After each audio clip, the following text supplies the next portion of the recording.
हातकणंगले नगरपंचायत निवडणुकीच्या पार्श्वभूमीवर काँग्रेसचे विधान परिषदेतील गटनेते आमदार सतेज पाटील आज हातकणंगले दौऱ्यावर होते. त्यांनी हातकणंगलेतील काँग्रेसचे नगराध्यक्षपदाचे उमेदवार दीपक वाडकर यांच्यासह नगरसेवक पदाच्या सर्व उमेदवारांच्या प्रभागांमध्ये पदयात्रा काढून कॉर्नर सभा घेतल्या. यावेळी माजी आमदार राजूबाबा आवळे, माजी आमदार राजीव आवळे, माजी नगराध्यक्ष अर्चना जानवेकर यांची प्रमुख उपस्थिती होती. यावेळी बोलताना आमदार सतेज पाटील यांनी महायुतीच्या नेत्यांच्या मोठमोठ्या घोषणांवर टीका केली. गेली 3 वर्ष हातकणंगलेचा पाणी प्रश्न सोडवण्यासाठी मुख्यमंत्र्यांसह उपमुख्यमंत्र्यांना वेळ नव्हता, मात्र आता कोट्यवधी रुपयांच्या घोषणा कशा होऊ लागल्या असा सवाल त्यांनी उपस्थित केला. सत्ताधाऱ्यांकडून आतापर्यंत एवढ्या घोषणा करण्यात आल्यात की त्या घोषणांसाठीच्या खर्चाची बेरीज केली तर ती 1,00,000 कोटीपर्यंत जाईल. त्यामुळे एवढे पैसे शासन कुठून आणणार असा प्रश्न आमदार सतेज पाटील यांनी उपस्थित केलाय. त्यावेळी हातकणंगलेच्या पाण्याच्या प्रश्नासंदर्भात एकनाथ शिंदे साहेबांना वेळ नव्हता, देवेंद्र फडणवीसांना वेळ नव्हता किंवा अजितदादांना वेळ नव्हता.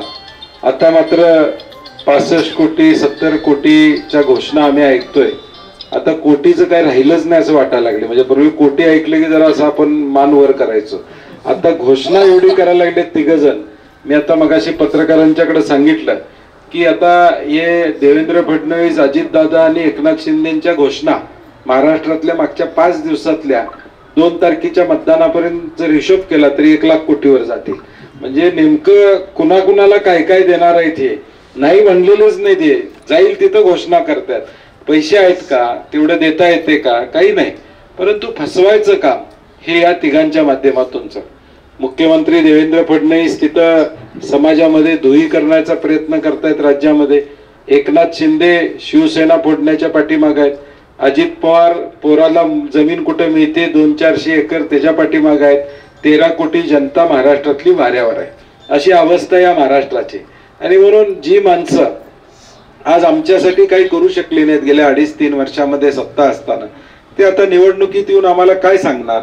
फसवणाऱ्या महायुतीच्या उमेदवारांपेक्षा कष्टकरी आणि सामान्यांच्या व्यथा जाणणाऱ्या काँग्रेसच्या नगराध्यक्षपदासह नगरसेवक पदाच्या सर्व उमेदवारांना बहुमतानं निवडून द्या असं आवाहन आमदार सतेज पाटील यांनी केलं. यावेळी बोलताना माजी आमदार राजूबाबा आवळे यांनी काँग्रेस पक्षानं सर्वसामान्य आणि गरीब लोकांसाठी आजवर कामं केली असल्याचं सांगितलं. भाजपकडून मात्र जातीजातींमध्ये तेढ निर्माण केल्याचं काम केलं जात आहे असा आरोपही त्यांनी केला. यावेळी माजी आमदार राजीव आवळे, माजी नगराध्यक्षा अर्चना जानवेकर यांनीही मनोगत व्यक्त केली. यावेळी डॉक्टर अभिजित इंगवले, संदीप कारंडे यांच्यासह काँग्रेसचे पदाधिकारी, कार्यकर्ते आणि समविचारी पक्षांचे पदाधिकारी आणि कार्यकर्ते उपस्थित होते.